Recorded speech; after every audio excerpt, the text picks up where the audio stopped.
World War I, known at the time as the Great War because of its scale and the number of countries involved, began in August 1914.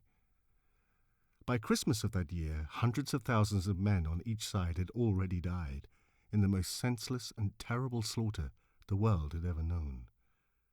Then, on Christmas Eve on the Western Front, something extraordinary happened. On some parts of the front line, the fighting stopped, and peace briefly broke out between the two sides. These are some of the voices of the soldiers who witnessed that incredible event. Private Albert Moran, of the 2nd Queen's Regiment. It was a beautiful moonlit night, frost on the ground, white almost everywhere. At about 7 or 8 in the evening there was a lot of commotion in the German trenches, and there were these lights. I don't know what they were. And then they sang, "Silent Night, Stille Nacht." I shall never forget it. It was one of the highlights of my life.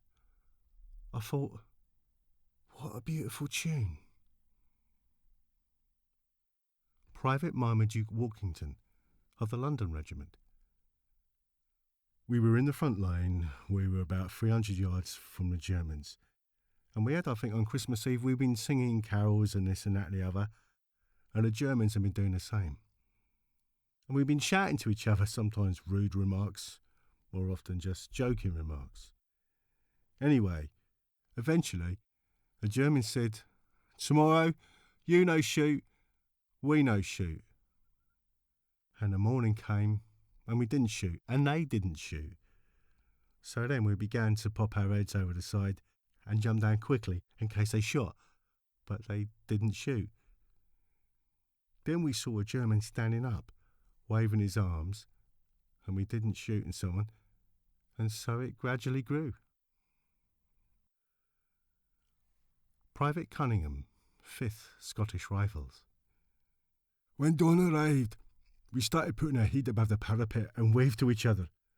On our left was a brewery occupied by the Germans, and to our surprise, we saw a German come out and hold his hand up. Behind him, 2 were rolling a barrel of beer. They came halfway across and signed to us to come for it. 3 of us went out, shook hands with them, wished them a Merry Christmas, and rolled the barrel to our own trenches. After that, it was understood that peace was declared for a day. Private Josef Wenzel, German soldier. What I'd still believed to be madness several hours ago, I could now see with my own eyes. Bavarians and the English. Until then, the greatest enemies shook hands, talked, and exchanged items.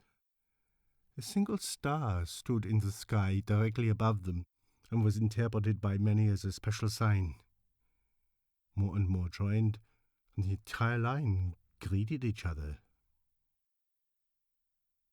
Captain A.D. Chater, of the 2nd Battalion, Gordon Highlanders.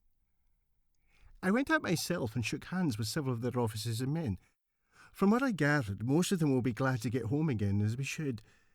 We'd had our pipes playing all day, and everyone has been walking about in the open unmolested. Cigarettes and autographs were exchanged between some men, while others simply enjoyed the opportunity to stretch their legs without facing machine guns in months. We had another parley with the Germans in the middle. Some more took photos. I don't know how long it'll go on for. I believe it was supposed to stop yesterday, but we can hear no firing going along the front line except a little distant shelling. We are, at any rate, having another truce on New Year's Day, as the Germans want to see how the photos come out. General Walter Congreve, V.C. My informant, one of the men, said he'd had a fine day of it, and had smoked a cigar with the best shot in the German army, who was not more than 18. They say he's killed more of our men than any other 12 together. But I now know where he shoots from, and I hope we down him tomorrow. I hope devoutly they will. Next door, the 2 battalions opposite each other were shooting away all day, and so I hear it was further north. The 1st Battalion playing football with the Germans opposite them. The next regiments shooting each other. I was invited to go and see the Germans myself, but refrained, as I thought they might not be able to resist shooting a general. Private George Ashurst.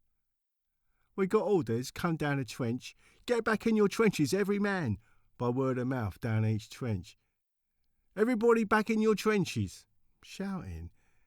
The generals must have seen it and got a bit suspicious, so what they did, they gave the orders for a battery of guns behind us to fire and a machine gun to open out and officers to fire their revolvers at the jerrys. Of course, that started a war again. Oh, God, we were cursing them to hell, cursing the generals and that. You want to get out there and this stuff, never mind giving your orders in your big chateau and driving about in your big cars. We hated the sight of the bloody generals. Not all soldiers favoured the sudden truce for Christmas and repudiated their comrades for their fraternisation with the enemy, some ominously so. One corporal from the 16th Bavarian Regiment commented, "Such things should not happen in wartime. Have you Germans no sense of honour left at all?" That corporal was Adolf Hitler.